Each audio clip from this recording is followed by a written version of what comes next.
Hi, my name is Andrew Heintzman. I'd like to start with a question. What was the most important transformative innovation or technology of the 20th century?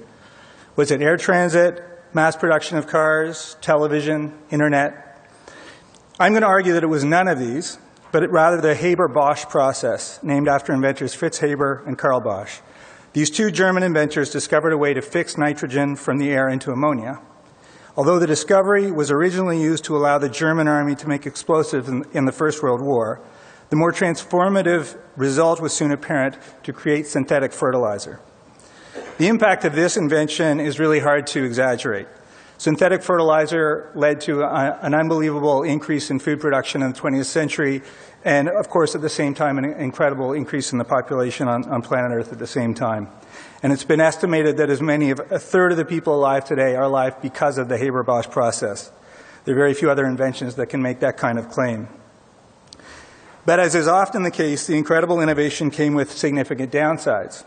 Firstly, because the process of making synthetic fertilizer is energy intensive, it linked inexorably our food production to hydrocarbons.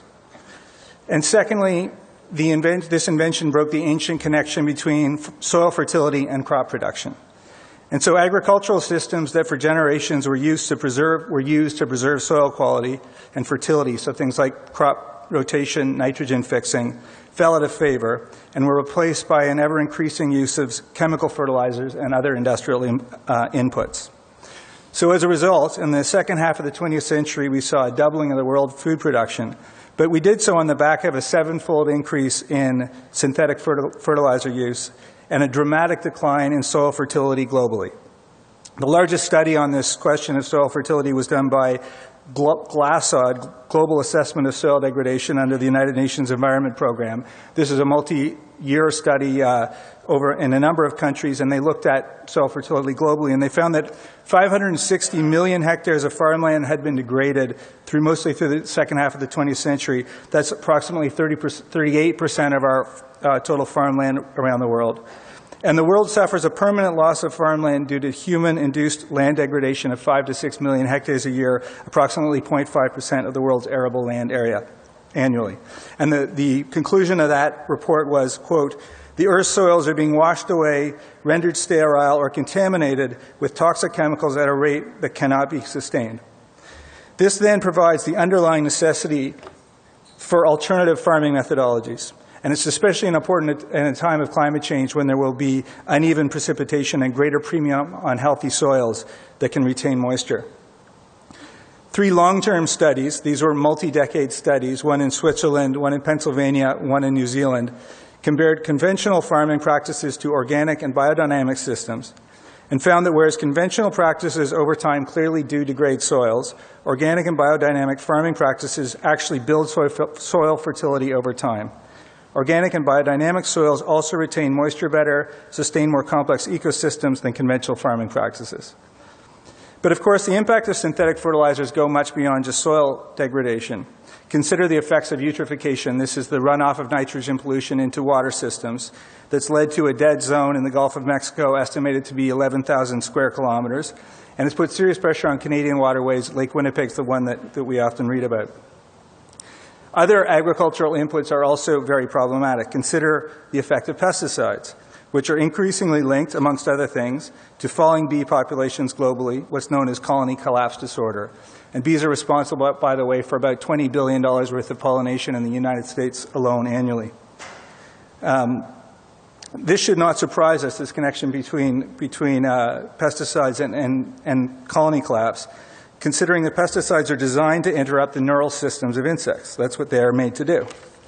What may surprise us, though, is that humans are also vulnerable to pesticide use, particularly children.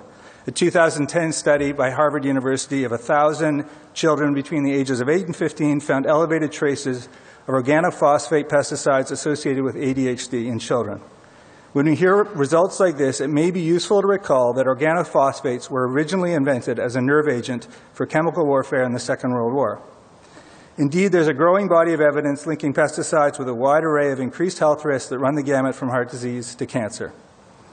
And so it's becoming clear every day that how we eat affects our health tremendously. The growing incidence of diabetes and obesity in young people in North America is another example, of how an obsession with the delivery of cheap calories can have a negative impact on nutrition and health. These are costs to society that we will not be able to afford for much longer.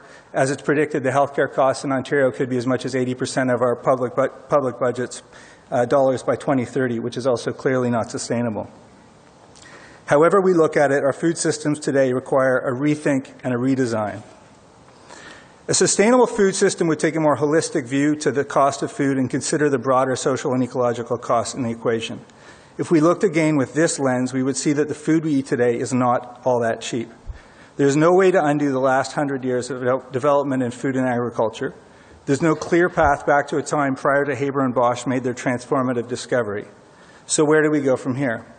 The road forward will go through increasing focus on health. It will promote agricultural systems that protect or even replenish soils. And it will consider the broader impact of our food choices on society and the ecosystem. More than anything, though, a sustainable food system will begin with an increasing awareness and education about the role of food in our lives and the impact of the food choices we make. There'll be no magic bullet, no single answer to our food challenges. In fact, just the opposite. What we need now, more than anything, is a diversity of options and choice. Just as in a healthy ecosystem, we should nurture a wide variety of agricultural and food options. Let's call it a menu of possibilities from which to choose. A well-educated public, given the greatest choice possible and aware of all the trade-offs and costs inherent in these various options, will, I believe, gravitate towards the best options.